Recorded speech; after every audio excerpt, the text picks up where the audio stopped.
모든 것은 마족이 인류의 모든 영토를 정복한 공이 1967년에 시작됩니다. 이 모든 파괴 속에서 유일한 생존자는 주인공 SSS급 암살자 사이첸입니다. 하지만 이 모든 혼란은 7년 전 여러 마왕이 허공에서 나타나면서 시작되었죠. 그 왕들 중 하나인 렌유는 인류를 한심하고 연약한 쓰레기라 부르며 조롱합니다. 그리고는 사이첸이 그의 유일한 진정한 목적을 이행할 시간이라며 모든 것을 끝낼 준비를 합니다. 마왕의 손에서 아주 사악한 붉은 에너지가 형성되기 시작합니다. 그의 의도는 명확합니다. 주인공을 집어삼키고 그의 모든 힘을 흡수하려는 것이죠. 한치의 망설임도 없이 그는 주인공을 향해 강력한 공격을 날립니다. 하지만 그 에너지에 삼켜지면서 사이첸은 그의 여동생과 동료들을 떠올립니다. 그는 또한 스승님과 그가 잃었던 모든 소중한 사람들을 회상합니다. 분노에 찬 주인공은 자신에게서 모든 것을 앗아간 것은 바로 마족들이라고 소리칩니다. 그래서 그는 이것이 자신의 마지막이 되더라도 마왕을 함께 끌고 가겠다고 맹세합니다. 그리하여 주인공은 그의 궁극기 툼누스아크를 발동하여 엄청난 양의 에너지를 방출합니다. 마왕은 엄청난 충격에 빠져 그 압도적인 힘 앞에서 꼼짝도 하지 못합니다. 한편 사이첸의 몸은 모든 것을 끌어안고 폭발할 준비를 하며 강렬하게 빛납니다. 그의 몸이 폭발하면서 그는 상처투성이었던 여동생을 기억해냅니다. 그 직후 스승님의 모습 또한 그의 마음속을 스쳐 지나갑니다. 그리고 마침내 그는 어린 시절에 행복했던 순간 속 부모님을 떠올립니다. 주인공은 그들 모두를 지킬 만큼 강하지 못했던 것을 한탄합니다. 빗속에서 마왕은 이런 일을 해내는 인류를 저주합니다. 사이첸은 마족의 소굴을 더 빨리 찾지 못한 것을 후회합니다. 만약 그랬다면 그렇게 빨리 모든 것을 잃지는 않았을 테니까요. 폭발 후 모든 것이 어두워지고 허공에 작은 빛이 나타납니다. 갑자기 주인공은 눈을 번쩍 뜨고 완전히 혼란스러워합니다. 그는 낯선 방의 침대에 누워있다는 것을 깨닫습니다. 몸을 일으키며 그는 충격을 받고 궁금해합니다. 잠깐 나 사라졌어야 하는 거 아니었나? 게다가 그는 도대체 세상 어디에 오게 된 건지 알아내려 주위를 둘러봅니다. 궁금해진 주인공은 창가로 가 밖을 엿보고 놀랍게도 자신이 학교 양호실에 있다는 것을 알게 됩니다. 세상이 완전히 폐허가 된 것을 기억했기에 그는 완전히 어리둥절해합니다. 잠시 후 주인공은 마침내 자신의 새로운 현실을 받아들입니다. 어째서인지 10년 전 대학 시절로 돌아왔기 때문입니다. 갑자기 이상한 음파가 허공에서 그의 앞에 나타납니다. 직후 화면에 폭식의 힘이 성공적으로 통합되었다는 안내가 뜨고 그는 휴대폰을 집어 5월 16일이라는 날짜를 확인합니다. 그리고 그때 주인공은 자신이 2157년으로 돌아왔다는 것을 깨닫습니다. 다시 말해 마왕들이 도착하기 3년 전인 것입니다. 주인공은 3년 후에 분노라는 이름의 첫 번째 마왕이 나타날 것이며 그가 다른 마족들이 넘어올 수 있도록 명계의 문을 연 장본인이었다는 것을 기억합니다. 이것이 인류의 완전한 파멸의 시작점이었고 또한 그가 사랑했던 모든 사람을 잃은 이유였습니다. 하지만 이제 돌아왔으니 상황은 달라질 수 있습니다. 그가 분노를 무찌르면 명계의 문이 열리는 것을 막을 수 있기 때문입니다. 그러나 그는 잠시 멈춰서서 이 폭식의 힘 인터페이스가 대체 무엇인지 궁금해합니다. 깨어난 이후로 이상한 화면이 계속 그의 앞에 떠 있었기에 주인공은 화면을 터치하고 화면은 수많은 정보를 표시하며 열립니다. 거기에는 사오저우 레벨 1이라고 쓰여 있고 그의 모든 스탯은 100입니다. 그는 이런 것을 전에 본 적이 없기 때문에 혼란스러워합니다. 과거에 그는 매우 희귀한 각성 능력만을 사용해 싸웠고 그가 다니는 대학은 잠재적인 각성 학생들만 모집했습니다. 하지만 전생에서 그는 각성하지 못했고 그저 모두의 샌드백이 되었을 뿐입니다. 갑자기 그의 앞에 화면이 글리치를 일으키기 시작합니다. 그러자 모든 세부 정보가 담긴 뇌명 자객 카드가 표시됩니다. 주인공은 그것이 전생의 자신의 클래스라는 것을 즉시 알아차립니다. 그는 힘이 자신을 통해 흐르는 것을 느끼며 예전에 힘을 물려받은 것인지 궁금해합니다. 바로 그때 그의 이전 클래스 카드가 그의 앞에 떠 있습니다. 갑자기 큰 소리와 함께 방문이 벌컥 열리고 들어온 사람은 2급 화초술사 마롱입니다. 그의 친구가 걱정하며 달려와 사이첸이 벌써 괜찮아졌는지 묻습니다. 그는 그렇다고 대답하며 떠있는 인터페이스를 볼 수 있는 것은 자신뿐이라는 것을 깨닫습니다. 마롱은 친구의 모든 상처가 사라진 것을 보고 충격을 받습니다. 주인공은 이 사람이 자신의 룸메이트인 마롱이라는 것을 기억해냅니다. 그는 전생에서 마롱이 침공 셋째 날에 세상을 떠났다는 것을 회상합니다. 하지만 바로 저기에 서 있는 친구를 보니 그는 정말로 돌아왔다는 것을 확신합니다. 갑자기 마롱은 랭킹 테스트를 기억해내고 준비하기 위해 사이첸을 끌고 갑니다. 그는 각성하지 못했더라도 졸업을 위해 시험이 중요하다고 말하며 그를 끌고 갑니다. 한편 아름다운 석양을 배경으로 한 대학 안뜰이 보입니다. 캠퍼스 곳곳에서 여러 학생들이 자신들의 각성 능력을 훈련하고 있습니다. 몇몇은 심지어 자유시간을 이용해 축구 경기를 하고 있습니다. 주인공은 이렇게 많은 살아있는 사람들을 본 것이 오랜만이라고 말합니다. 마롱은 이상한 말에 완전히 기겁하며 서두르라고 말합니다. 하지만 사이첸은 한때 자신이 모든 것을 잃었던 것만을 생각할 수 있습니다. 그리고 그가 무언가 하지 않으면 그 절망의 미래는 그저 반복될 것입니다. 그래서 그는 즉시 행동하고 빨리 레벨을 올려야겠다고 결심합니다. 왜냐하면 이 시대에 레벨을 올릴 수 있는 유일한 방법은 던전에서 몬스터를 처치하는 것이기 때문입니다.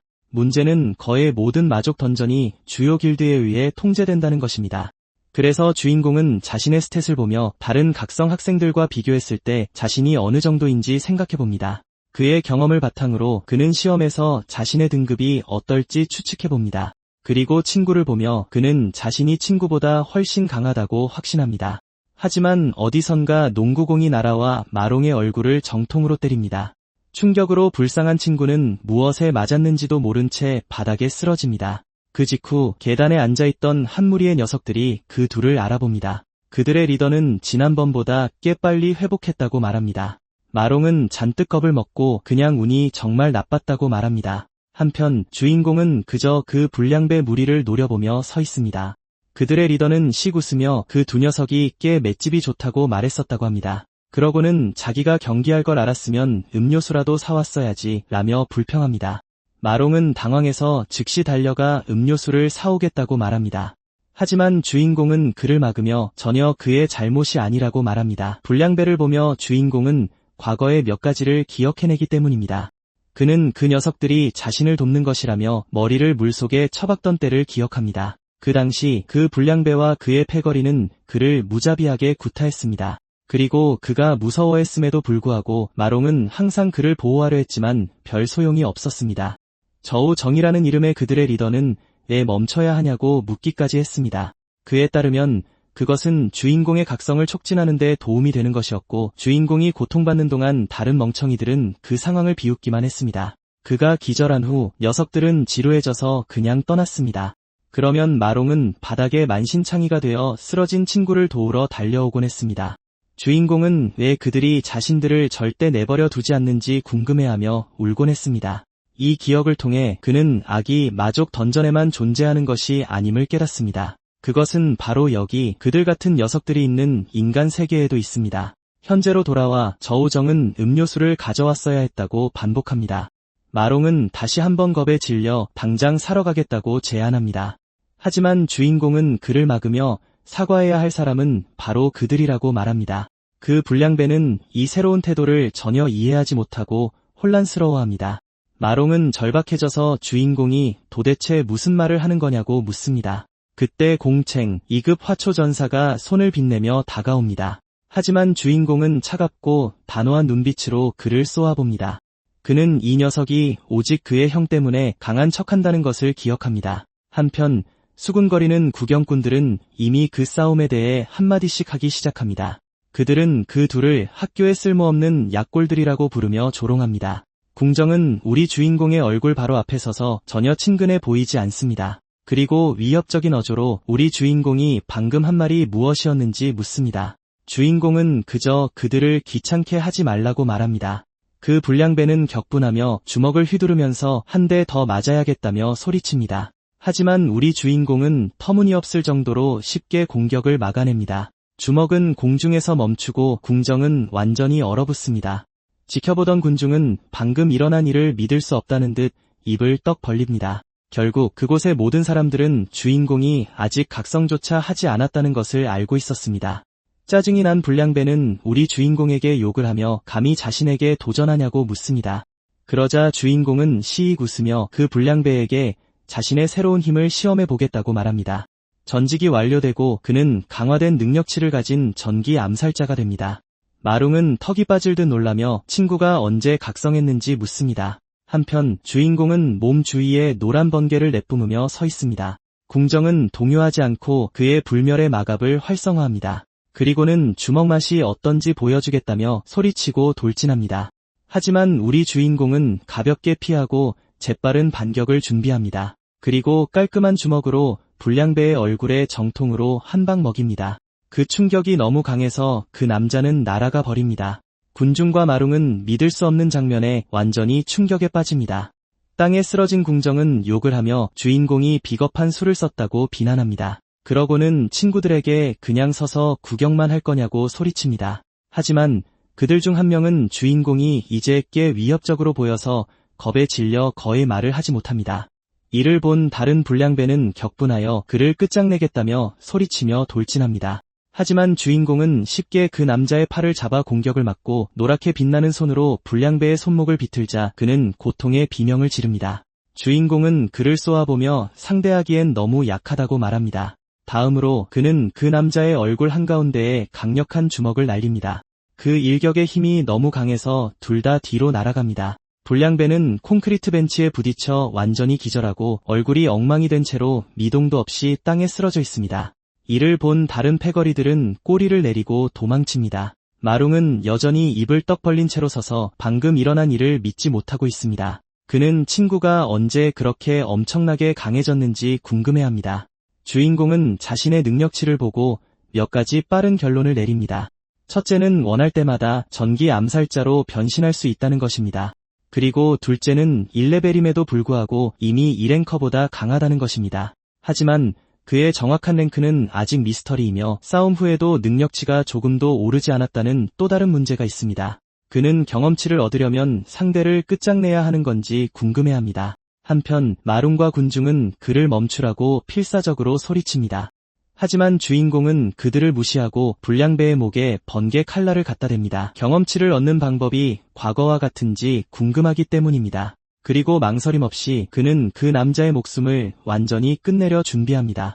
하지만 한 여성의 목소리가 그만하라고 말하며 그를 가로막습니다. 이 사람은 학생의 부회장인 링이이며 그녀는 그 처벌이 죄에 합당하다고 생각합니다.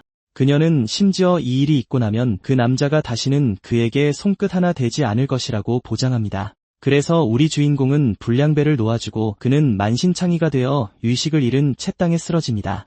주인공은 사실 아무것도 할 생각은 없었지만 그들을 위협하지 않으면 계속해서 골칫거리가 될 것이기 때문에 제지할 필요가 있었다고 생각합니다. 멀리서 지켜보던 다른 패거리들은 이제 겁에 질렸습니다. 충격에 빠진 그들은 학교의 두 나고자가 함께 걸어가는 것을 지켜보았습니다. 한편 링이는 얼굴에 미소를 띤 채 두 사람이 떠나는 것을 지켜봅니다. 그날 밤 늦게 우리는 대학교 남학생 기숙사를 봅니다. 기숙사에서 마룽은 다른 사람들에게 사이천이 정말로 각성했다고 설득하려 합니다. 그는 주인공이 궁정을 완전히 박살냈고 이제 그 패거리가 그들을 쳐다보지도 못한다고 말합니다. 하지만 그의 룸메이트인 2랭크 군단 마법사 샹조는 그 이야기를 전부 의심합니다. 그러고는 마룽을 붙잡고 그렇게 강한 사람이 왜 훈련까지 해야 하냐고 묻습니다. 또 다른 룸메이트인 꽃의 마법사 셩이도 마룽이 정신이 나갔다고 생각합니다. 그들은 자신들이 올해 최악의 학생 4명이기 때문에 모두 같은 기숙사에 있다고 불평합니다. 상전은 자신이 그곳에서 유일한 전투 타입이라며 자신이 1등이라고 자랑합니다. 그는 사이천이 약하다고 생각하며 이미 동아리에 들어갈 만큼 충분히 강하다고 느낍니다. 반면에 샹이는 내일이 랭킹 테스트이며 그때 모든 것이 명확해질 것이라고 그들에게 상기시킵니다. 한편 2랭크 마물 훈련 던전에서 이풍당당하고 잘 차려입은 인물이 에너지 포털에서 걸어 나옵니다. 이 사람은 학생회장이자 그 불량배의 형인 궁팅입니다. 그는 팀에게 오늘의 훈련이 끝났다고 알립니다. 그가 심각한 눈빛으로 돌아서자 그의 팀은 고개를 숙입니다. 던전을 떠나자 그는 온몸에 붕대를 감고 자신을 기다리는 동생 궁정을 발견합니다. 얼굴이 엉망이 된 채로 궁정은 형에게 불평합니다. 학생회장은 단지 상황을 이해한다고 대답하고 차가운 눈빛으로 동생을 위해 이 문제를 처리해주겠다고 약속합니다. 다른 곳에서는 궁팅과 링이가 고급스러운 곳에서 저녁 식사를 하고 있습니다. 젊은 여성은 그에게 주인공을 어떻게 처리할 계획인지 묻습니다. 회장은 주인공이 정말 모두가 말하는 것처럼 강한지 의문을 제기합니다. 링이는 그에게 학교 전체에서 D랭크에 도달한 학생이 10명도 안 된다고 상기시킵니다. 그리고 다른 사람들은 던전에 접근할 수 없기 때문에 그의 레벨을 절대 따라잡을 수 없을 겁니다. 한편 우리 주인공은 쏟아지는 폭우 속에서 열심히 훈련하고 있습니다. 그는 기초훈련이 각성자의 신체 능력을 향상시키기 때문에 등에 100kg의 중량을 메고 20km를 달리고 있습니다. 하지만 이 모든 노력에도 불구하고 그는 2160년에 마왕 라스가 나타났고 바로 그날 그의 유일한 혈육인 여동생이 목숨을 잃었던 것을 기억하기 때문에 여전히 이상적인 상태와는 거리가 멀다는 것을 알고 있습니다. 게다가 다른 이들을 위해 지하 세계의 문을 연 것도 바로 이 마무리였습니다.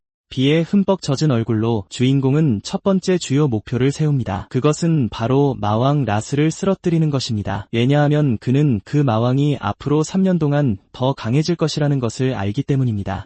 갑자기 그의 재킷 주머니에서 휴대폰이 진동하기 시작합니다. 그는 기기를 꺼내 중요한 전화를 받고 있음을 확인합니다. 그리고 놀랍게도 전화를 건 사람은 오래전에 죽었다고 생각했던 그의 여동생 사이언이었습니다. 그는 떨리는 손으로 무슨 말을 해야 할지 모른 채 전화를 받습니다. 전화기 저편에서 그녀는 왜 그렇게 여러 번 전화했는지 묻습니다. 그녀는 매우 흥분하며 계속해서 자신이 상을 받으면 집세 문제를 해결할 수 있을 것이라고 말합니다.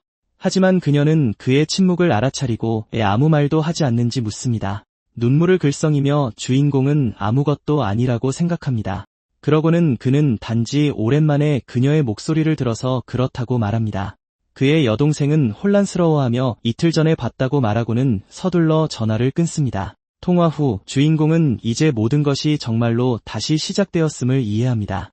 그래서 그는 가능한 한 빨리 강해지기 위해 더욱 굳은 결심으로 다시 달리기를 시작합니다. 그리고 이 모든 것을 지키기 위해 그는 자신을 그렇게 혹독하게 몰아붙이고 있습니다. 기숙사로 돌아와 샤워를 하며 그는 자신의 젊어진 몸에 적응하고 있음을 느낍니다. 이제 목욕 가운을 입은 채 주인공은 다음 단계에 대해 생각하기 시작합니다. 레벨을 올리려면 모두 통제되고 있는 마물 던전에 들어가야 하기 때문입니다. 그래서 그는 접근할 수 없다면 어떻게 몬스터와 싸워야 할지 궁금해합니다. 그리고 생각에 잠겨있을 때 그는 신비한 폭식의 힘을 기억해냅니다. 갑자기 폭식 시스템이 로딩을 시작하고 그의 의식을 안으로 끌어당깁니다. 주인공은 이상한 디지털 공간을 통해 자유낙하하기 시작합니다. 그는 붉은 에너지에 의해 고속으로 아래로 끌려가 거대한 탑 앞에 기이한 장소에 착지합니다. 완전히 혼란스러운 그는 방금 잠자리에 들었는데 여기가 어딘지 궁금해합니다. 주인공은 이상한 힘에 이끌려 기이한 곳으로 끌려왔을 때 깊이 잠들어 있었습니다. 그는 거대하고 으스스한 탑이 바로 앞에 있는 음침한 배경에 착지합니다. 그 남자는 방금 전까지 자고 있었는데 여기가 어딘지 궁금해하며 완전히 혼란스러워합니다. 게다가 그는 그 구조물을 멍하니 바라보며 저 탑이 대체 무엇인지 자문합니다. 갑자기 소리가 나기 시작하고 이상한 생물들이 땅에서 기어나오기 시작합니다. 그때 화면이 나타나 그 괴물들이 2급 데스 하운드라고 알려준다. 주인공은 자신이 마물의 소굴 안에 있을지도 모른다고 깨닫는다. 곧바로 시스템 창이 뜨고 그의 손에서 번개가 뿜어져 나오며 직업이 바뀌고 있음을 알린다. 전직이 완료되고 그는 번개 암살자가 되어 괴물들을 처리하기로 결심한다. 그는 자신에게 달려드는 하운드 중 하나의 공격을 가볍게 피한다. 직후 주인공은 강력한 발차기로 괴물에게 반격한다. 그 괴물을 쓰러뜨리자마자 그는 죽음의 숲이라는 아이템 3개를 얻는다. 현재의 힘으로 그는 아무 문제 없이 전투를 계속한다. 사이지는 2급 괴물들을 상대하는 것이 이제 식은 죽 먹기라는 것을 깨닫는다. 이것이 꿈이 아니라는 것을 알게 된 그는 52 경험치를 획득한다. 그렇게 그는 2레벨로 레벨업하고 여기서 사냥할 수 있다는 사실에 기뻐한다. 그의 능력치는 모든 속성에 5포인트가 추가되어 2레벨이 되었음을 확인시켜준다. 주인공은 마물의 소굴 전체를 독차지하게 되었다는 것을 마침내 깨닫는다. 그때 더 큰 괴물이 나타나고 그는 이곳을 자신의 한계를 시험하는 장소로 사용하기로 결심한다. 그리고 그대로 그는 괴물을 공격하여 경험치를 얻고 3레벨로 레벨업한다. 전투 후 쓰러진 괴물의 시체 위에 이상한 메시지가 나타난다. 주인공은 눈앞의 광경에 완전히 어리둥절해한다. 그는 포식 가능이라는 단어를 읽고 그것이 대체 무슨 의미인지 궁금해하기 시작한다. 직후 그의 손바닥에서 밝은 빛이 나기 시작하고 그는 이것이 폭식의 진정한 힘일지도 모른다고 자문한다. 다음 순간 붉은 에너지가 괴물의 정수를 그의 손 안으로 빨아들인다. 주인공은 주먹을 꽉 쥐고 그 괴물의 모든 힘을 흡수한다. 그러자 괴물은 모든 정보가 담긴 카드로 변한다. 시진은 적을 포식하여 자신의 직업으로 만들 수 있다는 것을 깨닫는다. 그는 이 능력이 자신에게 꼭 필요했던 것이기에 경악한다. 주인공은 이 신비한 힘을 처음 발동했을 때를 떠올리고 미래에 마주했던 마왕도 기억해낸다. 그 힘은 사실 마왕 란유의 능력이었다. 이제 그는 이해했다. 폭식의 힘은 마왕의 것이었고 그가 그것을 훔친 것이다. 보통 사람들은 각자의 장단점을 가진 단 하나의 직업만 가질 수 있다. 하지만 그는 이제 동시에 두 개의 직업을 소유하고 있다. 그는 만약 계속해서 다른 괴물들을 포식할 수 있다면 무한한 직업과 무한한 힘을 가질 수 있을 것이라고 생각한다. 이 새로운 현실에 그는 왜 자신에게 이 힘이 주어졌는지 그리고 등 뒤에 있는 저 마탑의 목적이 무엇인지 궁금해한다. 갑자기 압도적인 힘이 그를 뒤로 날려버린다. 주인공은 강렬한 압박감을 느끼며 대체 무슨 일이 일어나고 있는지 의아해한다. 그때 계단 꼭대기에 있는 사악한 형체가 드디어 도착했다며 기다리고 있었다고 말한다. 후드를 쓴 해골 형체는 그의 이름 차이진을 부른다. 정부는 각성자와 괴물을 전투력에 따라 2급부터 S급까지 등급을 매긴다. 한편 그는 적의 기운에 맞서 간신히 서 있을 뿐이다. 그는 전생에 거의 S급에 도달했지만 지금은 기껏해야 D급이라는 것을 기억한다. 하지만 눈앞의 거대한 보스는 S급 괴물이고 그 힘의 차이는 터무니없다.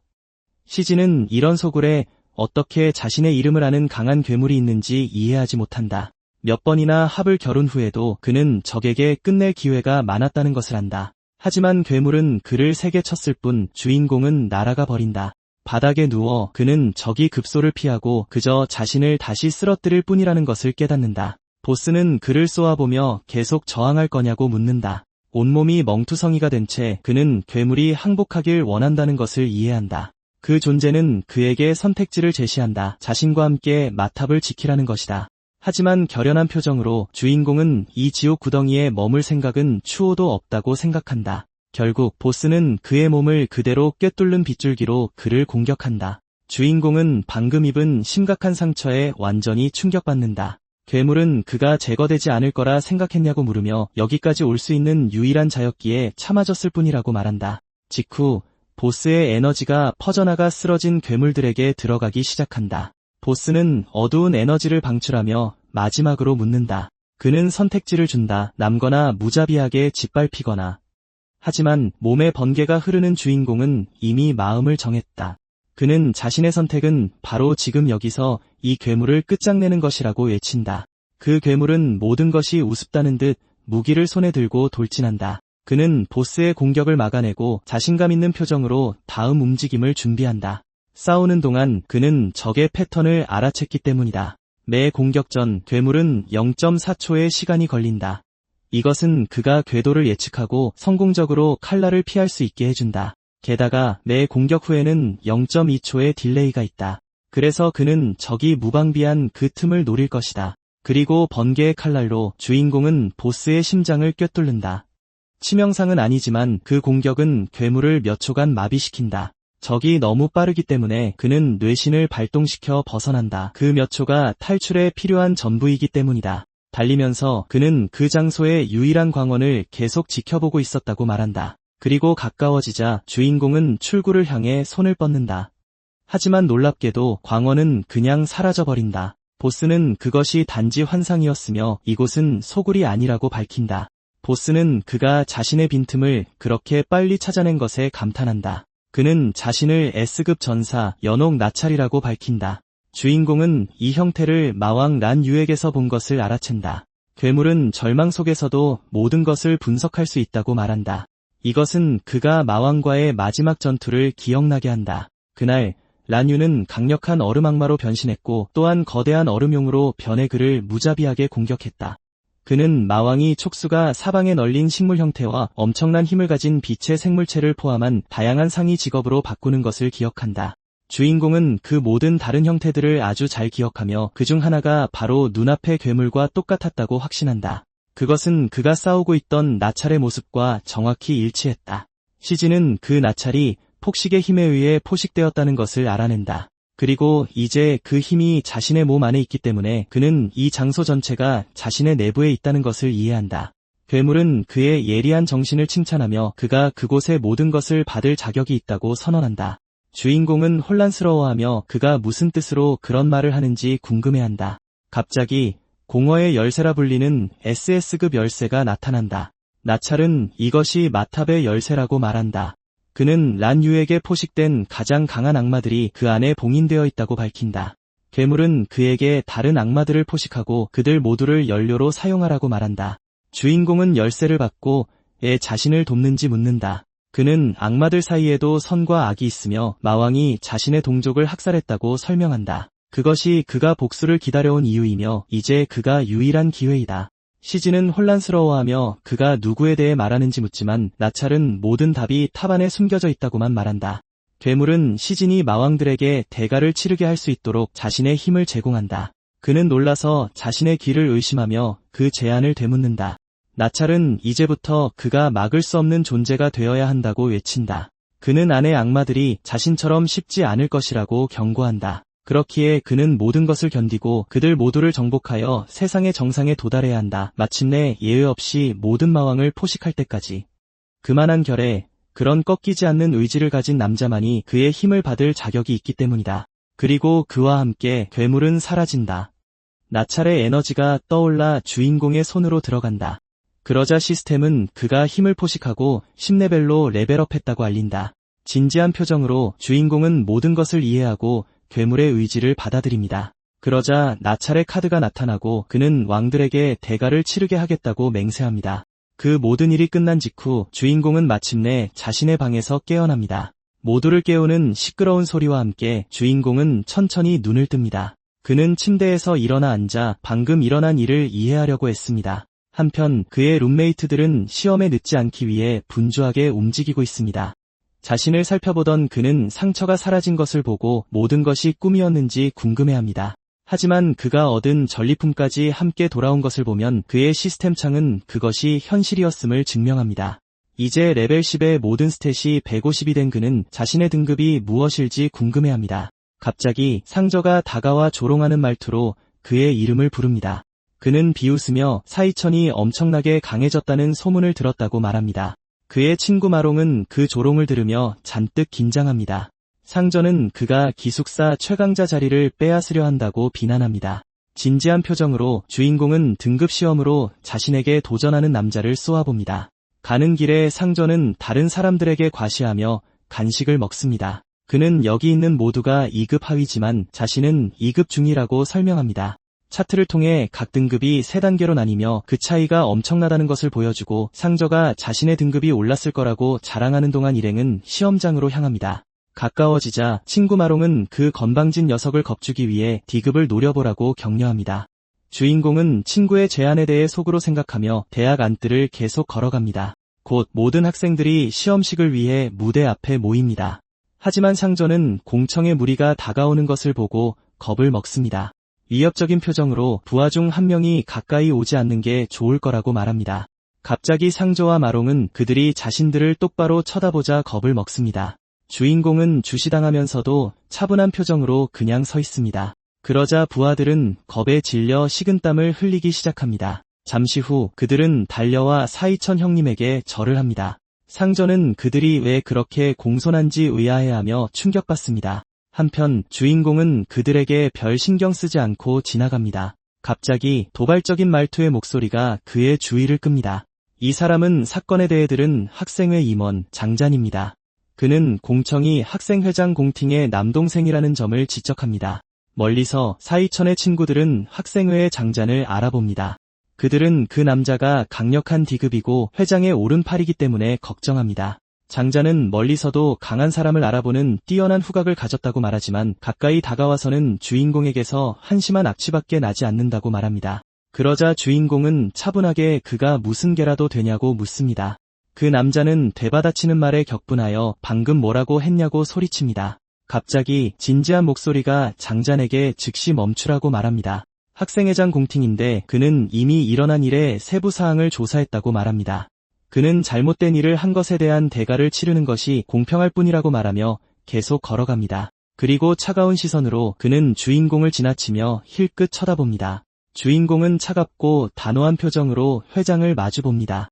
곧 무대 위의 교수가 등급 시험이 곧 시작될 것이라고 발표합니다. 한편 공팅과 장자는 준비를 하고 회장은 주인공이 위협이 되지 않는다고 생각합니다. 멀리서 누군가가 높은 창문에서 전체 의식을 지켜보고 있고 한 여자는 시험을 보러 온 이유를 질문받습니다. 미소를 지으며 그 금발 여성은 시험이 매우 흥미로울지도 모른다고 말합니다. 경기장으로 돌아와서 다음 시험 대상자는 상조이고 그의 친구들이 그를 응원합니다. 자신감 있는 표정으로 그는 마침내 자신의 진정한 힘을 보게 될 것이라고 말합니다. 그리하여 그는 평가를 시작하기 위해 시험 포털로 들어갑니다. 시험은 훈련용 마물의 소굴 안에서 개별적으로 진행됩니다. 내부에는 학생의 에너지를 흡수할 수 있는 마물의 심장이 있습니다. 각성자는 심장 앞에서 모든 에너지를 방출해야 합니다. 에너지는 전력으로 핵으로 흘러들어가 완전히 흡수됩니다. 심장은 감지된 에너지를 케이블을 통해 외부 장비로 전송하고 내부의 기계는 수신된 모든 데이터를 처리하기 시작합니다. 마침내 에너지가 화면에 표시되고 상조의 결과는 2급 중위입니다. 교수는 결과를 확인하지만 다른 데이터가 아직 나타나지 않은 이유를 궁금해합니다. 관중석에서 마롱은 현재 등급 외에도 시험이 각 개인의 잠재력을 측정할 수 있기 때문에 본 게임이 다가오고 있다고 초조해하며 말합니다. 그리고 바로 뒤이어 상조의 잠재력 결과가 시로 나타납니다. 시험이 끝나자 상조는 2년 동안 발전이 없었다는 것에 실망하고 친구들이 위로하는 동안 계단에 우울하게 앉아 있습니다. 결과는 기숙사의 모든 사람이 시 잠재력을 가진 2급임을 보여줍니다. 갑자기 모두가 올해 첫 D급 결과에 깜짝 놀랍니다. 한 여학생이 B 잠재력으로 D급 하위에 도달하여 관중을 충격에 빠뜨립니다. 얼마 후 장잔이 D급 하위와 A 잠재력으로 시험을 마치고 나옵니다. 상전은 이것이 벌써 8번째 D급이라고 말하며 친구들을 놀라게 합니다. 교수들은 전투 경험이 없는데도 이렇게 많은 재능에 감탄합니다. 마침내 다음 사람의 차례가 되고 모든 시선이 무대로 향하며 발표된 이름은 학생회장 공팅입니다. 제국 길드의 젊은 주인의 등장에 군중은 열광합니다. 모두가 그가 2년 전에 D급에 도달했다는 것을 알고 있으며 그가 얼마나 더 나아갈 수 있을지 궁금해합니다. 소굴 안에서 마물의 심장은 시험을 기다리며 맥동하기 시작합니다. 심장이 열리면서 공팅을 응시하는 거대한 눈이 드러납니다.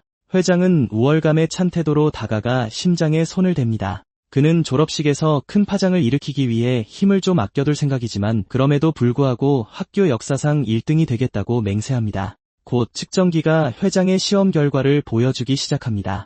교수는 잠재력 측정기에 노란색이 나타나는 것을 발견합니다. 이상하군. 그리고 모두가 놀랍게도 공팅은 S 잠재력으로 D급 상위에 도달합니다. 군중은 회장의 D급 상위와 S 잠재력 결과에 완전히 열광합니다. 장장과 그의 부하들은 그가 학교 역사상 이것을 달성한 최초의 인물이라고 외칩니다. 마롱은 방금 역사가 만들어지는 것을 목격했기 때문에 충격과 질투를 느낍니다. 교수들은 결과를 확인하고 즉시 상부에 보고하기로 결정합니다. 어쨌든 S 잠재력을 가진 각성자는 국가의 보호를 받는 희귀한 보물입니다.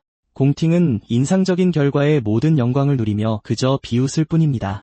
위에서 대학 총장은 올해 많은 재능 있는 인재들이 나타났다고 말합니다. 그러자 위알룽 이사장은 아가씨가 이미 공팅의 S 잠재력에 대해 알고 있었다고 말합니다. 하지만 그녀는 그의 시험만 보러 온 것이 아니라고 말하며 부인합니다.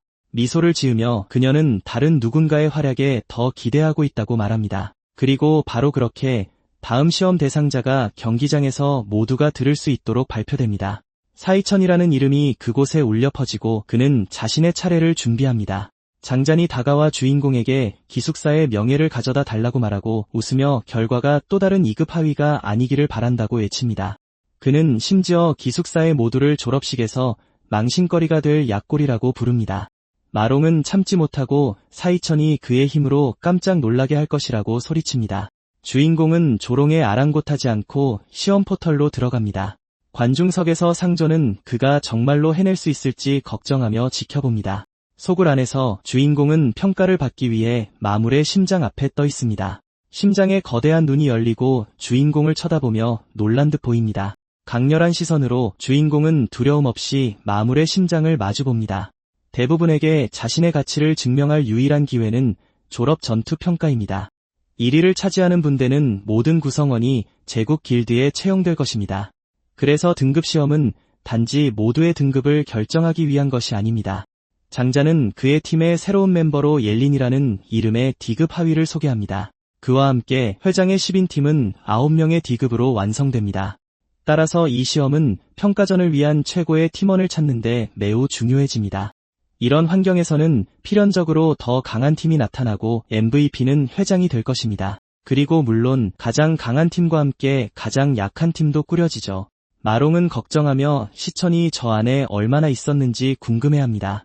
군중은 그의 힘이 너무 한심해서 등록조차 되지 않는다며 놀리기 시작합니다. 장자는 남은 녀석들은 쓰레기라며 회장에게 노래방이나 가자고 말합니다. 공팅은 동의하며 나머지 팀원들을 불러 다 같이 가자고 합니다. 갑자기 랭킹 기계가 시험 결과를 표시하기 시작합니다. 그리고 모두가 놀랍게도 시천은 D등급 상위에 도달합니다. 그의 기숙사 친구들은 예상치 못한 결과에 입을 다물지 못합니다.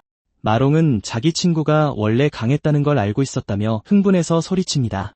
공팅과 장자는 주인공의 D등급 상위 랭크에 경악합니다. 한편 소굴 안에서는 시스템에 오류 메시지가 나타납니다. 주인공은 자신의 기본 레벨 10이 이미 D등급 상위에 해당한다는 것을 깨닫습니다. 눈에서 푸른 빛을 발하며 주인공은 클래스를 바꾸기 시작합니다. 그는 가장 약하게 포식한 클래스를 시험하기 위해 지옥사 신왕으로 변신합니다. 갑자기 등급 측정기가 깜빡이며 새로운 결과를 보여주기 시작합니다. 모두가 놀랍게도 그의 등급은 C등급 중위까지 올라가 관중들을 충격에 빠뜨립니다. 마롱과 친구들은 도대체 무슨 일이 벌어지고 있는지 믿을 수 없다는 듯 소리 지릅니다. 공팅은 격분하며 C등급은 말도 안 되고 기계가 고장 났을 거라고 말합니다. 교수들도 혼란스러워하며 시스템이 오작동하는 건 아닌지 의심합니다. 한편 마신의 심장은 그의 힘에 두려워 떨며 땀을 흘리기 시작합니다. 주인공은 다른 클래스들이 C등급을 훨씬 뛰어넘을 거라고 추리하고 자신의 모든 힘을 확인하기 위해 연옥나찰로 다시 클래스를 바꿉니다. 마신의 심장은 새로운 에너지를 느끼고 공포에 질려 눈을 크게 뜹니다.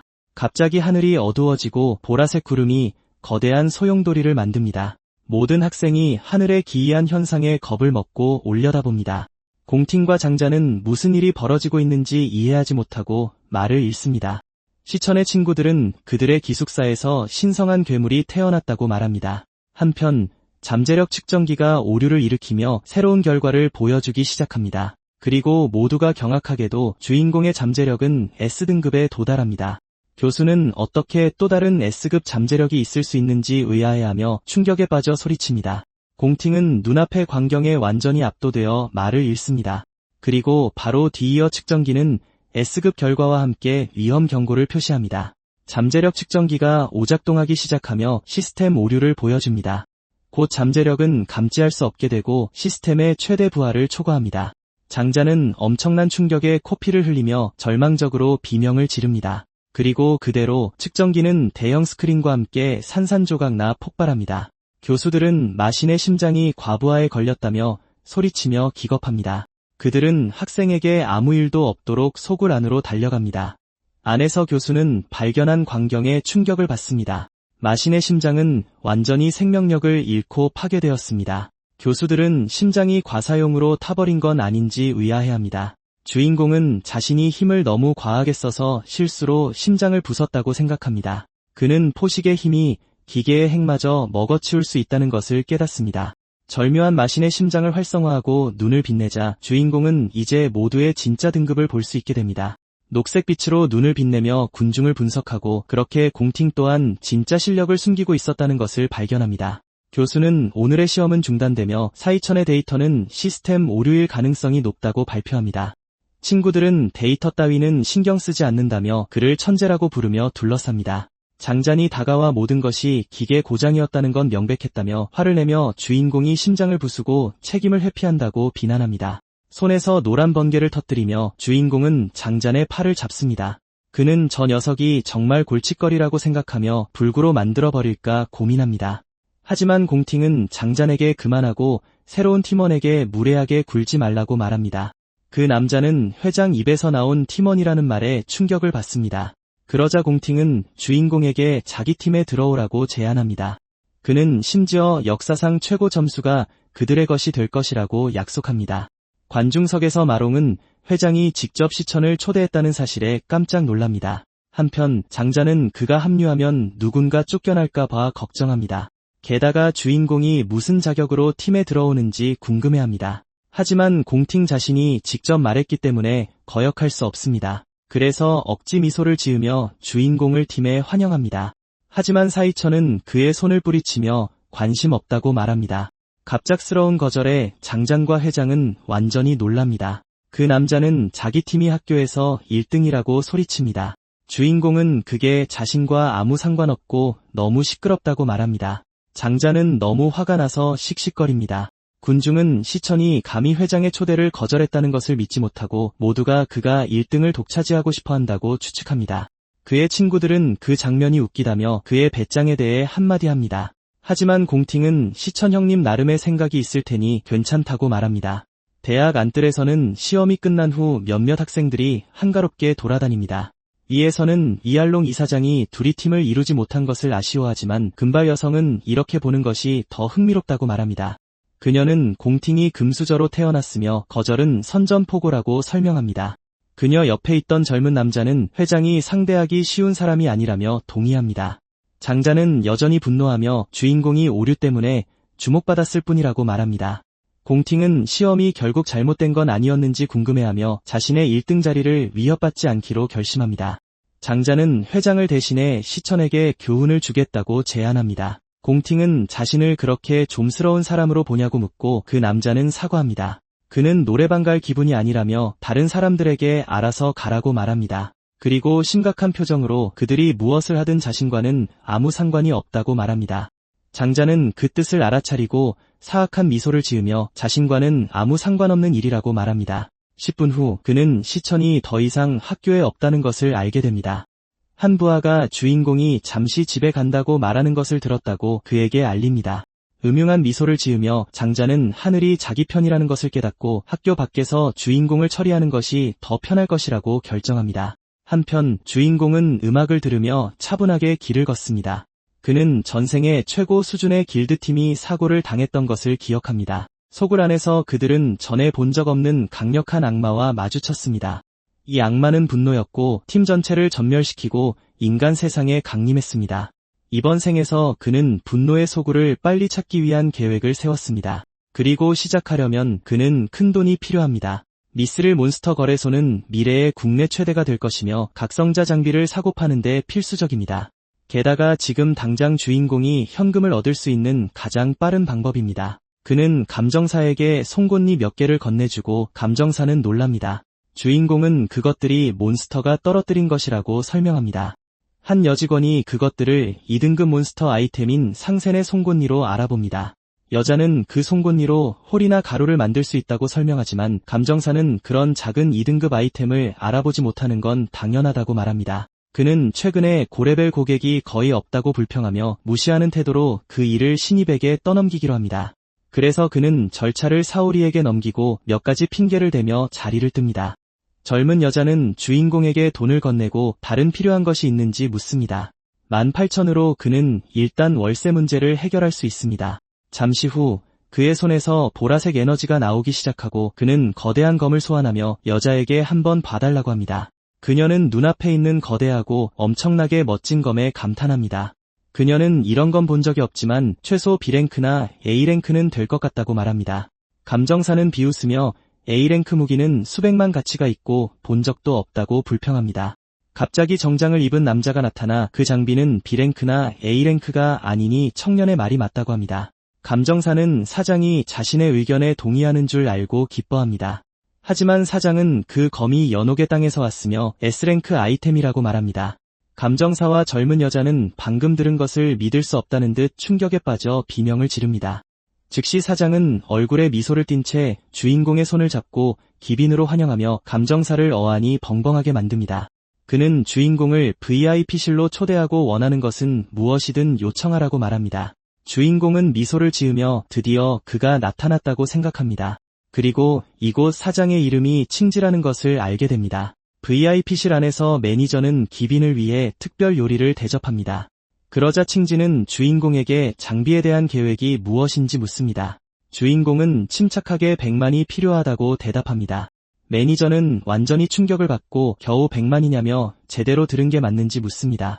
그는 그 정도 수준의 무기는 시장에서 수천만 가치가 있다고 설명하지만 소녀는 검을 한 달 대출의 담보로 쓰고 싶다고 분명히 말합니다.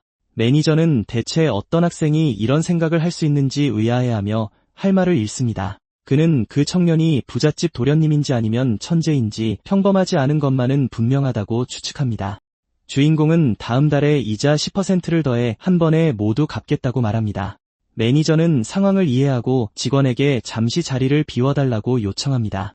소년과 단둘이 남자, 그는 조각들을 맞추기 시작하며 자신이 틀리지 않았다면 주인공이 졸업을 앞둔 국립대학교 4학년이라는 것을 추리해냅니다. 그는 한 달 후에 졸업 전투시험이 있고 상금이 100만이라는 것을 알고 있습니다. 미소를 지으며 매니저는 그를 바라보며 1등을 차지할 자신이 있냐고 묻습니다. 주인공은 진지한 표정으로 침묵을 지키며 남자의 의심을 확신시켜줍니다. 매니저는 그가 매우 시급하고 중요한 일 때문에 돈이 필요하다고 결론 내립니다. 이로써 그는 상황을 완전히 이해하고 내기를 하기로 결심합니다. 그래서 그는 한 달간 무이자로 현금 150만을 제안합니다. 매니저는 손을 내밀며 둘 사이의 우정의 표시로 생각해달라고 말합니다. 주인공은 남자의 관대한 제안에 약간 놀랍니다. 매니저는 모든 것을 비밀로 지킬 것이며 앞으로 더 많은 거래를 하길 바란다고 그를 안심시킵니다. 주인공은 남자의 날카로운 판단력에 감탄하며 그가 왜 최고가 될 것인지 이해합니다. 그는 분노를 혼자서는 이길 수 없다는 것을 알기에 매니저의 손을 잡습니다. 그렇게 그는 거래를 성사시키고 이기기 위해서는 믿을 만한 동료가 필요하다는 것을 깨닫습니다. 그러자 소녀는 마법 계약 두루마리에 손을 얹어 계약을 공식화합니다. 곧 계약이 체결되고 주인공은 150만을 받았다는 알림을 받습니다. 매니저는 졸업시험에 무엇을 쓸 것인지 묻고 장비를 좀 빌려주겠다고 제안합니다. 그는 S랭크 아이템은 없지만 A랭크와 B랭크는 몇 개 있다고 말합니다. 하지만 주인공은 그의 손에서 빛의 입자들이 형성되기 시작하자 제안을 거절합니다. 그리고는 똑같은 검을 하나 더 소환하여 이미 사용할 무기가 있음을 분명히 보여줍니다. 매니저와 직원들은 눈앞의 광경을 믿지 못하며 완전히 경악합니다. 그렇게 주인공은 작별 인사를 하고 떠나고 칭지는 그를 진정한 영웅이라고 부릅니다. 매니저는 그렇게 중요한 고객을 붙잡은 공로로 직원 샤오리를 승진시킵니다. 창가에서 주인공이 돌아서며 처리할 일이 하나 더 남았다고 말합니다. 그는 이곳을 떠나기 전에 아이템 하나를 사고 싶다고 말합니다. 장비점을 나온 주인공은 다음 목적지로 가기 위해 택시를 잡습니다. 그는 뚜렷한 목표를 가지고 큰 버스 정류장에 도착합니다. 그 순간 그는 지난 삶에서 돈이 항상 문제였다는 것을 기억합니다. 소녀는 월세를 내기 위해 여러 아르바이트를 했던 것을 회상합니다. 그와 여동생은 최소한의 생활비로 살았고 그녀는 돕기 위해 부업까지 했습니다. 그는 여동생의 예술 아카데미 합격 통지서를 기억합니다. 하지만 합격했음에도 불구하고 그녀는 그의 바로 앞에서 통지서를 찢어버렸습니다. 그녀는 가족에게 짐이 되지 않기 위해 자신의 꿈을 포기했습니다. 현재로 돌아와 그는 동생이 지금쯤 도착했어야 했기에 걱정합니다. 갑자기 익숙한 목소리가 멀리서 그의 이름을 외치며 그의 주의를 끕니다. 소녀는 출구에서 기다리라고 몇 번이나 말했는데 여기 있냐고 불평합니다. 그리고 그녀는 바로 그의 여동생 사이엔 오는 길에 또 길을 잃었냐고 묻습니다. 주인공은 그녀를 마지막으로 본 지 7년 만이라 그 자리에서 얼어붙습니다. 그러자 여동생은 자기 여행 가방 좀 들어달라고 합니다. 오빠의 반응을 눈치채지 못한 채 그녀는 그에게 손을 흔들며 왜 아무것도 안 하고 그냥 서 있냐고 묻습니다. 말없이 주인공은 그녀를 감격에 겨워 꽉 껴안습니다. 소녀는 그의 갑작스럽고 이상한 행동에 완전히 어리둥절합니다. 미소를 지으며 그는 7년이라는 긴 세월 끝에 마침내 그녀를 다시 찾았다고 생각합니다. 그의 여동생은 오빠의 강한 포옹에 계속 짓눌립니다. 그녀는 숨막힌다며 그를 힘껏 밀쳐냅니다. 소녀는 그의 행동에 대해 불평하며 누구한테 차이기라도 했냐고 묻습니다. 함께 걸어가면서 그녀는 자신의 여행에 대해 모두 이야기하기 시작합니다. 주인공은 그녀가 돌아온 것에 행복해하며 결연한 미소로 그녀를 지켜봅니다. 그리고 그는 이번 생에서는 절대 그녀를 다시 고통받게 하지 않겠다고 맹세합니다. 하지만 집으로 가는 길 골목에는 한 무리의 불량배들이 기다리고 있습니다. 골목에서 무리의 리더는 부하들에게 숨어서 기다리라고 명령합니다. 사악한 미소를 지으며 그는 자신을 건드리면 어떻게 되는지 가르쳐 주겠다고 다짐합니다. 부하 중 한 명이 걱정하며 너무 심하게 하면 어떻게 되냐고 묻습니다. 하지만 리더는 그 녀석의 태도가 자신을 짜증나게 했으며 제대로 된 교훈을 받을 자격이 있다고 말합니다. 그는 주인공이 덜 시끄럽게 하고 더 이상 귀찮게 하지 말라고 했던 것을 기억합니다. 그래서 그는 부하들에게 다시는 걷지 못할 때까지 그를 거칠게 다루라고 명령합니다. 사악한 미소를 지으며 디랭크 암살자는 공격 준비가 된 칼날을 보여줍니다. 한편 두 남매는 그들을 기다리는 위험을 모른 채 평화롭게 걷고 있습니다. 여동생은 그가 이상하게 행동한다며 시험 때문이냐고 묻습니다. 그녀는 오빠 같은 애가 사랑에 빠지거나 그럴 리는 없을 거라고 농담합니다. 그러자 그녀는 힘을 내라며 그가 직접 해줬던 조언을 상기시켜줍니다. 그녀는 심지어 그를 응원하기 위해 자신을 믿으라는 짧은 노래까지 부릅니다. 주인공은 자신의 변화를 이미 눈치챈 동생이 얼마나 눈치가 빠른지 생각합니다. 그는 모든 것이 괜찮다고 말하지만 그녀는 그저 남자 자존심 때문에 하는 말이라고 생각합니다. 그러자 소녀는 그가 늙어서 마음의 벽을 쌓고 있다고 농담합니다. 그리고 두 사람은 학생의 부하들이 기다리는 골목으로 들어섭니다. 녀석 중 하나는 목표가 여자와 함께 있는 것을 보고 놀라지만 리더는 골목에 아무것도 녹화할 카메라가 없으니 이게 더 낫다고 생각합니다. 주인공은 적대적인 기운을 감지하고 매복에 걸렸다는 것을 깨닫습니다. 차가운 시선으로 그는 공격을 준비하는 학생의 무리임을 알아봅니다. 주인공은 그 부하들이 정말로 그 골목에서 자신들을 찾아냈다고 생각합니다. 침착하게 그는 케이스에서 무선 이어버드 한 쌍을 꺼냅니다. 그리고 그는 다가가 조심스럽게 여동생의 귀에 이어버드를 끼워줍니다. 그는 노래를 공유하고 싶다고 말하고 그녀는 오빠의 새로운 음악 취향에 놀랍니다. 소녀는 멜로디가 흘러나오자 눈을 감고 긴장을 풉니다. 여동생의 주의가 완전히 쏠리자 주인공은 적들을 마주보기 위해 돌아섭니다. 푸른빛으로 빛나는 눈으로 그는 임박한 전투를 준비합니다. 그는 자신의 능력을 사용해 상대의 랭크를 분석하고 그들이 약하다는 것을 확인합니다. 한편 소녀는 모든 위험을 모른 채 음악에 완전히 몰입해 있습니다.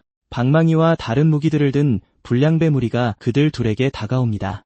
그는 지난 삶에서 가족을 잃었고 이제 막 그녀를 다시 찾았다는 것을 기억합니다. 번개에 휩싸인 그의 몸은 소중한 순간을 망친 것에 대한 분노로 가득 찹니다. 그리고 그는 이 재회를 망치지 말았어야 했다고 소리치며 전력을 다해 돌진합니다. 파괴적인 펀치로 첫 번째 부하의 얼굴 정중앙을 가격한다. 충격의 힘이 어찌나 엄청난지 적은 멀리 날아가 버렸고 음악이 완벽한 방음막이 되어주었다. 그의 여동생은 무슨 일이 일어나고 있는지 전혀 눈치채지 못한다. 우리의 주인공은 다른 불량배들에게 무자비한 공격을 계속 이어간다. 부하 중 하나가 소년의 공격에 정면으로 맞고 고통스럽게 비명을 지른다. 그는 적들 사이를 번개처럼 움직이며 완벽한 정확도로 모두를 가격한다. 불과 몇 초 만에 모든 부하들은 속수무책으로 패배하고 멀리 내동댕이 쳐진다. 하지만 불량배 중 하나가 방망이를 들고 뒤에서 기습 공격을 시도한다. 그러나 우리의 주인공은 아무 어려움 없이 한 손으로 그 공격을 막아낸다. 그는 이어서 강력한 펀치로 적의 방어를 무너뜨리며 반격한다. 그 부하는 자신의 팔이 완전히 부상당한 것을 느끼며 고통스럽게 비명을 지른다. 직후 주인공은 그의 얼굴 정중앙에 파괴적인 일격을 날린다. 발차기 한 번으로 그는 다른 부하들을 힘들이지 않고 공중으로 날려보낸다. 리더는 소년이 어떻게 저렇게 터무니없이 강할 수 있는지 의아해하며 겁에 질린다. 빛나는 노란색 오라와 함께 우리의 주인공은 그 자리에서 모두를 끝장낼 준비를 한다. 그는 무자비한 제압을 계속하며 놀라운 속도로 적들을 쓰러뜨린다. 부하들 중 누구도 우리 주인공에게 손가락 하나 댈 수 없다. 부하들이 쓰러지는 것을 본 암살자는 마침내 단검을 들고 싸움에 합류한다. 그는 자신이 학교 전체에서 최고의 암살자 중 한 명이며 지지 않을 것이라고 자랑한다. 그 불량배는 소년에게는 승산이 없다고 소리치며 마지막 공격을 위해 돌진한다. 하지만 우리의 주인공은 가볍게 피하고 그의 머리에 정확한 일격을 날린다. 그 충격의 힘이 너무나 커서 리더는 멀리 날아가 버린다. 암살자는 그 파괴적인 펀치를 맞고 통제불능으로 날아간다. 우리 주인공의 주먹이 적의 턱에 전력으로 부딪히고 마지막 일격으로 그는 엄청난 힘으로 리더를 땅에 처박는다. 불량배의 몸은 반격할 기회도 없이 빠르게 떨어진다.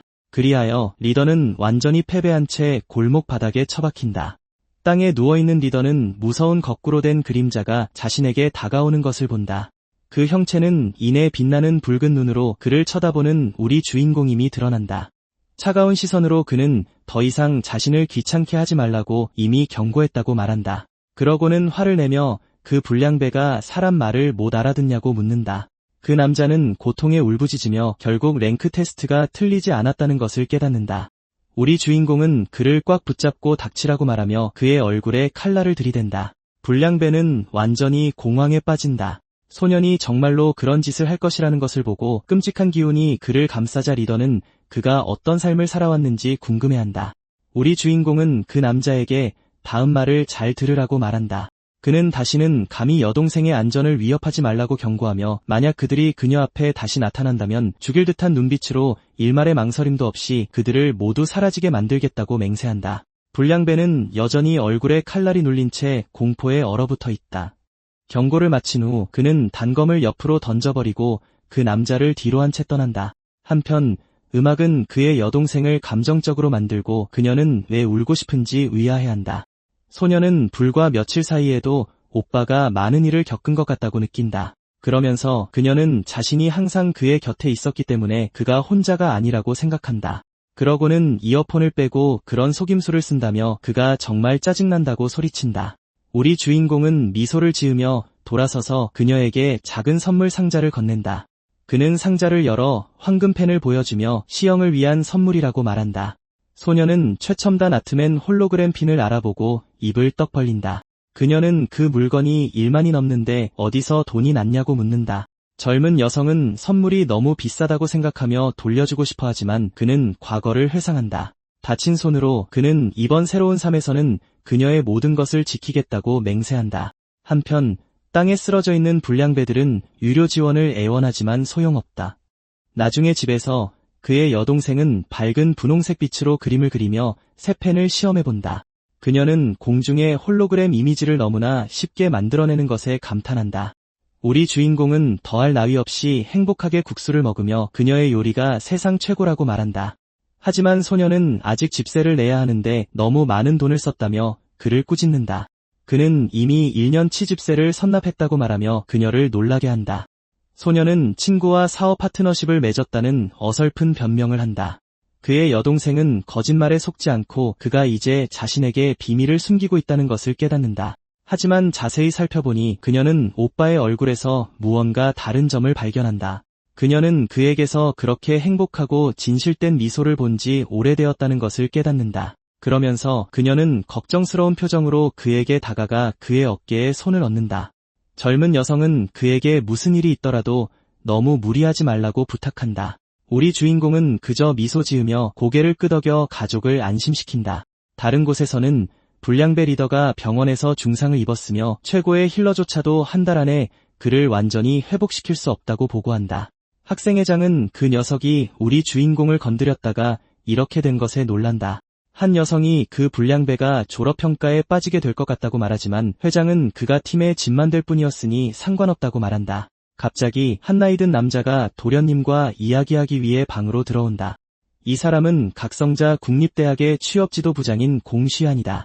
부장은 지난 랭크 테스트의 내부 결과를 확인했다고 말한다. 그는 이어서 우리 주인공이 사실 C랭크이며 유일하게 회장님보다 높은 랭크라고 밝힌다. 회장은 방금 받은 충격적인 정보를 처리하며 침묵을 지킨다. 남자는 아버지가 졸업식에 부회장을 초대했던 것을 떠올린다. 그래서 비상시에는 조카에게 팀의 자리를 채워달라고 부탁할 수 있었다. 하지만 안락의자에 앉아있는 여자는 그가 이런 일들에 대해 너무 걱정이 많다고 말한다. 회장은 자신감 있고 결연한 표정으로 부장을 마주한다. 미소를 지으며 그는 정말로 자신이 테스트에서 전력을 다했다고 생각하는지 묻는다. 그러고는 전투평가 당일에 모두가 진실을 알게 될 것이라고 맹세한다. 차가운 시선으로 그는 누가 진정으로 가장 강한 자인지 모두에게 보여줄 것이라고 말한다. 그날 밤 늦게 우리 주인공은 혹독한 100km 훈련을 마친다.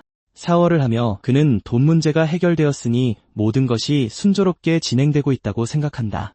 그의 다음 과제는 졸업평가에서 100만 상금을 타는 것이다. 그렇게 하면 대출금을 갚고 상점 매니저와의 계약을 지킬 수 있다. 침대에 누워 그는 결정적인 평가까지 한 달도 채 남지 않았다고 생각한다. 그러면서 그는 눈을 감고 중요한 날 전에 레벨을 몇 번 더 올리기로 결심한다. 그러자 시스템이 시뮬레이션을 시작할 준비를 하며 천천히 로딩을 시작한다. 직후 폭식 시스템이 마침내 활성화되어 그의 의식을 끌어당긴다. 그리하여 우리 주인공은 마탑이 있는 소굴로 다시 이동된다. 그는 그 불길한 구조물의 미스터리를 조사하기 위해 다가간다. 소녀는 자신의 가장 약한 클래스인 사신왕이 이미 C랭크 중급이라는 것을 기억한다. 하지만 그의 가장 강한 클래스인 라크샤사는 잠재력이 측정 불가로 판명되었다. 그리하여 그의 다른 두 클래스의 랭크는 여전히 큰 미스터리로 남아있다. 갑자기 공허의 S랭크 열쇠가 그의 바로 앞에 떠오른다. 그것을 손에 쥔 우리 주인공은 아티팩트를 사용하여 탑의 문을 연다. 문이 열리자 에너지 소용돌이가 나타나고 그는 그것을 시험해보기로 결심한다. 소녀는 1초의 망설임도 없이 포털 속으로 빨려 들어간다. 들어가자마자 그는 신비한 포털 반대편에서 발견한 것에 놀란다. 장면은 별빛이 가득한 평원으로 바뀌고 젊은 남자는 그곳의 중력이 매우 무겁다는 것을 깨닫는다. 소녀는 어깨에 느껴지는 환경의 무게에 완전히 놀란다. 무릎을 꿇으며 주인공은 으스러뜨릴 듯한 압력 때문에 거의 서 있지 못한다. 그는 그곳의 중력이 평소보다 10배 더 강하다는 것을 깨닫는다. 그 순간 주인공은 포털이 사라진 것을 알아차리고 이제 나가기 위해 보스를 물리쳐야 한다. 그가 일어나려고 할 때 거대한 빛나는 발톱이 나타나 그의 옆당을 부순다. 그때 비급 환영사자가 2층의 수호자로서 포효하며 모습을 드러낸다.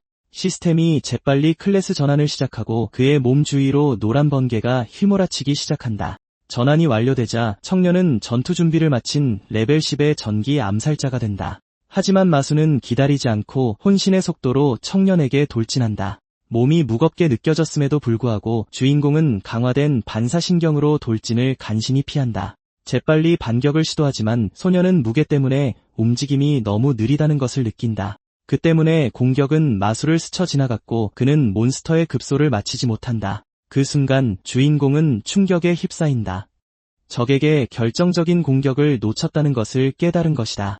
압박감 속에서 청년은 자신의 명중률이 떨어지고 암살자 클래스의 이점을 잃었음을 깨닫는다.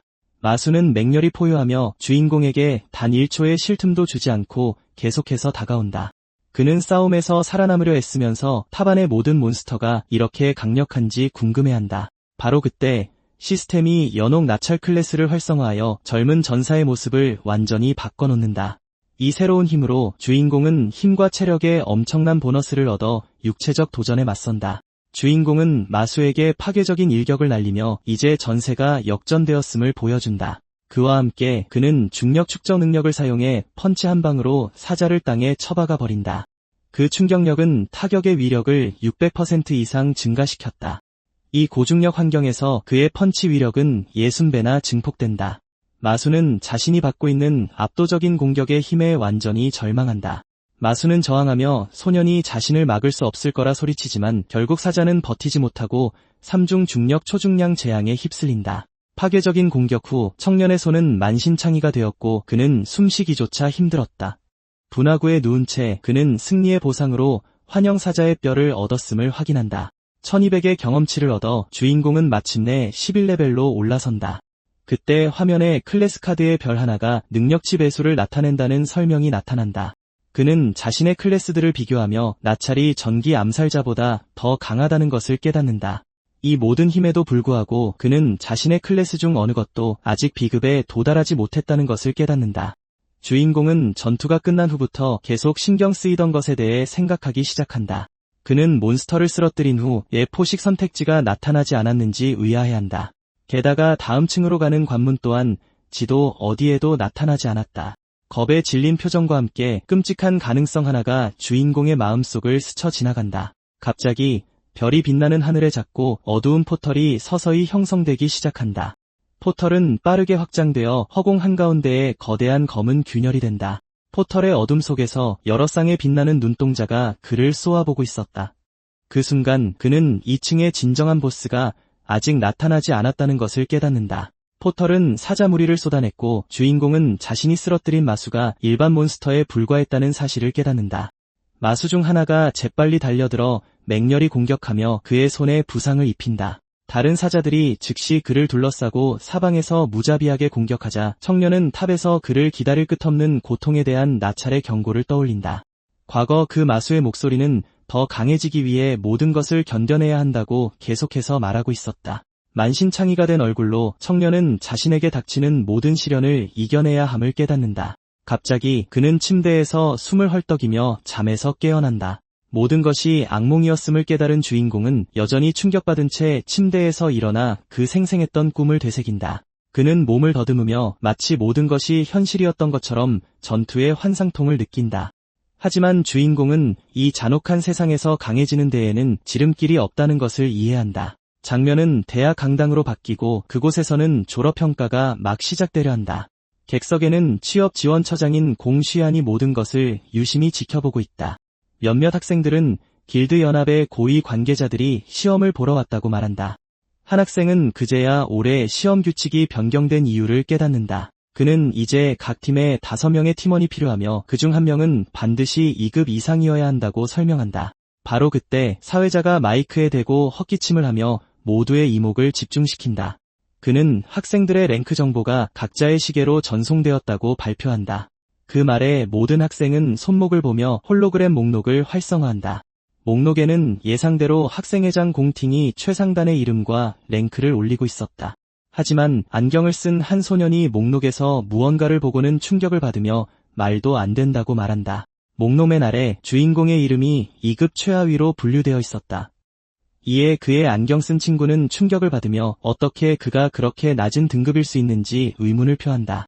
한 여학생은 그의 테스트 결과가 C급이었음을 기억하며 어떻게 최하위 등급으로 떨어졌는지 의문을 갖는다. 불량배들은 마력핵이 망가졌다고 결론 내리고 그중 1명은 그와 팀을 맺지 못한 것을 아쉬워한다. 이 때문에 이제 그의 등급으로는 아무도 그 청년과 팀을 이루고 싶어 하지 않을 것이다. 관중석에서 한 학생이 그가 학생회장의 제안을 거절한 것을 틀림없이 후회하고 있을 거라고 말한다. 한편 학생회장은 진지하고 계산적인 눈빛으로 모든 것을 지켜보고 있다. 무대 위에서 공시안 처장은 못마땅한 표정으로 자신의 조카를 바라본다.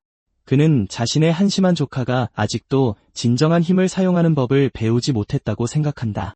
처장은 그의 경쟁자가 시험에 참가할 자격조차 얻지 못하도록 조카에게 교훈을 주기로 결심한다. 사회자가 학생들에게 팀 구성을 서두르라고 재촉하자 모두가 공팅에게로 달려간다.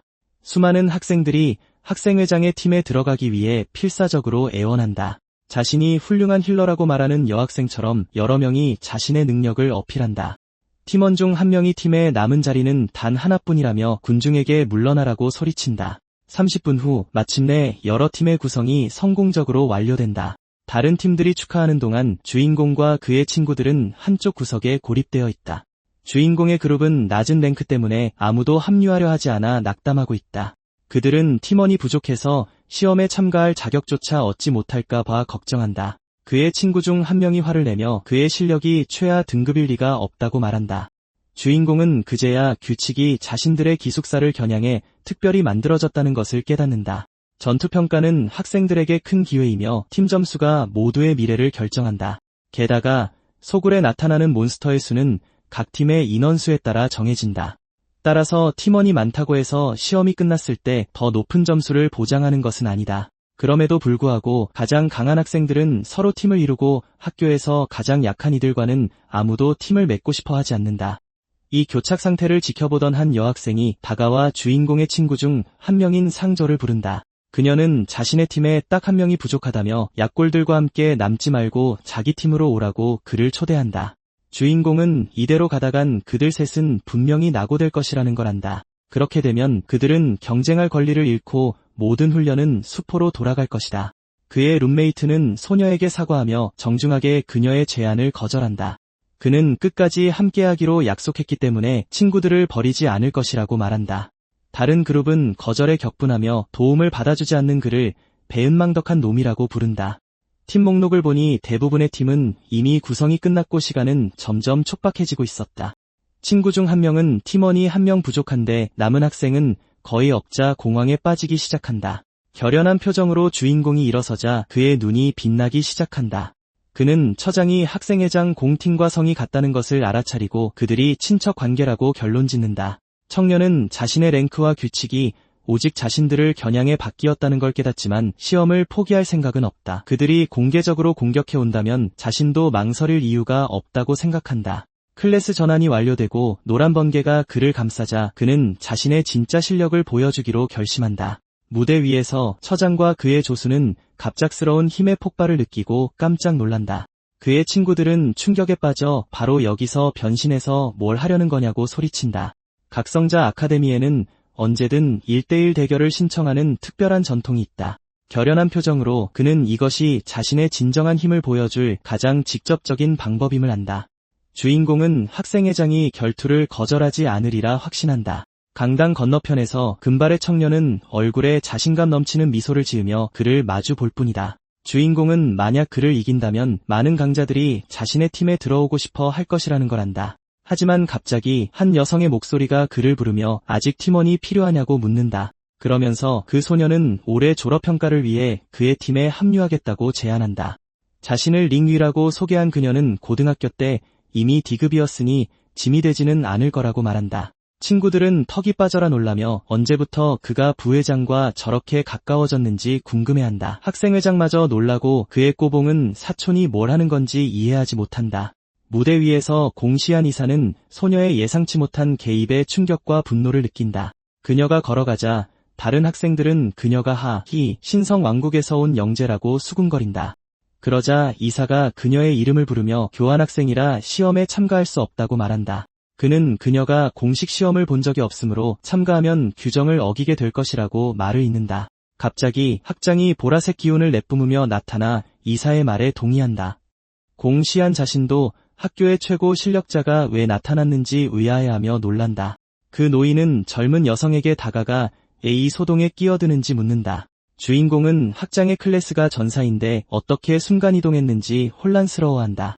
최고 실력자는 그녀의 참여가 모든 것의 균형을 무너뜨릴 것이라고 말하고 그녀는 미소 지으며 동의한다. 눈이 초록색으로 빛나며 우리의 주인공은 상황이 더욱 복잡해졌음을 깨닫는다. 분석 스킬을 사용해 주인공은 둘의 랭크를 보려고 하지만 아무것도 감지할 수 없다.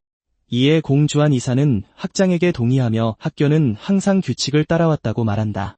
그는 대학의 사명은 세계의 미래를 위해 엘리트 전사들을 훈련시키는 것이라고 설명한다. 게다가 그는 졸업시험이 모두에게 고대부터 내려온 매우 중요한 전통임을 상기시킨다. 그러자 학장은 불공정한 일 때문에 학생들이 기회를 잃는다면 학교가 어떻게 책임질 것이냐고 묻는다. 이사는 최고 실력자가 자신이 시스템을 조작한 것을 알아챘는지 식은땀을 흘리며 걱정한다. 그는 학장이 기숙사의 저 녀석을 돕기 위해 링이와 손을 잡았다는 것을 믿을 수 없다.